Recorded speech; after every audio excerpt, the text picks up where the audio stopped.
जय आदिवासी युवा शक्ति संगठन यानी कि जैस आगामी विधानसभा चुनावों में भाजपा और कांग्रेस का गणित बिगाड़ने को तैयार नजर आ रहा है। आदिवासी इलाकों में लगातार हर गांव में इस संगठन की पकड़ मजबूत होती जा रही है, जिसका असर ये हुआ कि भाजपा के अंदर खानों में जैस को उनके सत्ता के रास्ते का एक रोड़ा समझा जा रहा है। लेकिन आगामी समय में जैस की रणनीति क्या होगी, इसी पर देखिए हमारी यह खास रिपोर्ट। जैस संगठन दिखाएगा अपना दम, विधानसभा चुनाव में जैस भरेगा हुंकार। भाजपा और कांग्रेस की रणनीति पर असर, कांग्रेस का डीएनए होने पर जैस का इनकार। जी हां, मध्य प्रदेश देश का एकमात्र ऐसा राज्य है जहां पर सबसे अधिक आदिवासी जनसंख्या निवास करती है, लेकिन जब इन जनजातियों की मुख्यधारा में गिनती की जाती है तो यह काफी पिछड़े हुए नजर आते हैं। इसी को ध्यान में रखकर जैस संगठन का निर्माण किया गया है, जो कि आने वाले वक्त में सियासी दलों का समीकरण बिगाड़ सकता है। इसी की बानगी उस वक्त देखने को मिली जब बीजेपी के प्रदेश स्तरीय प्रशिक्षण वर्ग में जैस से नुकसान पर रणनीति बनाने पर चर्चा हुई।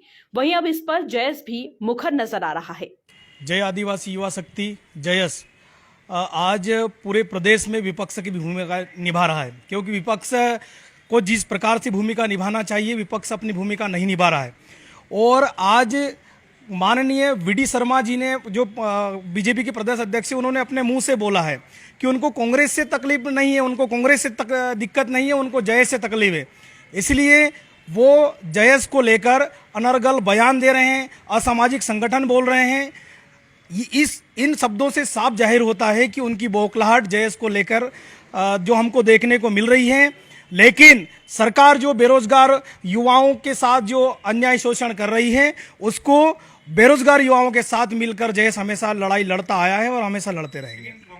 वहीं पीसीसी चीफ कमलनाथ के जैस में कांग्रेस का डीएनए होने की बात पर संगठन के संस्थापक सदस्य महेंद्र सिंह कन्नौजी का कहना है कि जैस एक सामाजिक संगठन है जो कि अपनी आंदोलन में किसी भी राजनीतिक दल का साथ नहीं लेता।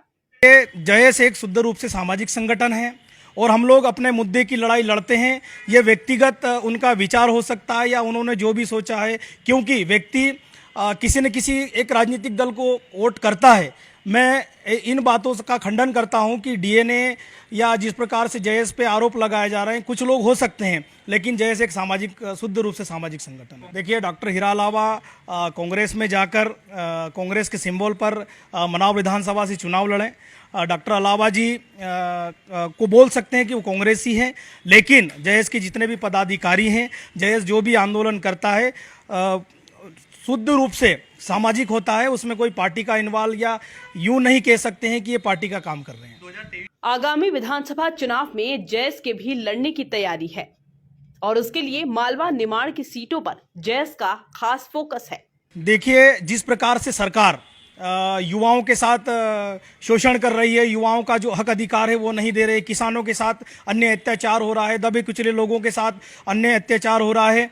विपक्ष को जो भूमिका निभाना चाहिए, विपक्ष कहीं पे नहीं दिख रहा है।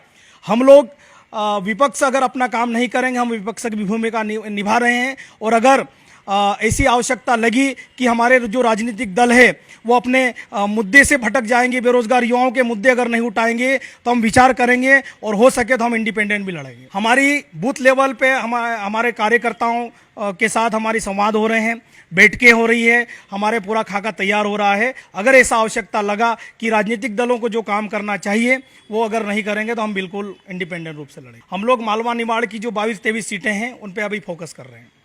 देखिए, मैं तो सरकार को कहना चाहता हूं कि सरकार आपकी है, आप पूरे खुफिया जितने भी विभाग हैं सारे आपके हैं, हमारी जांच करा लीजिए। हम लोग अपने हक अधिकारों के लिए डंके की चोट पर अपनी बात बोलते आए हैं और बोलते रहेंगे। सरकार या बीजेपी के या किसी भी नेता के कहने से हम लोग रुकने वाले नहीं हैं।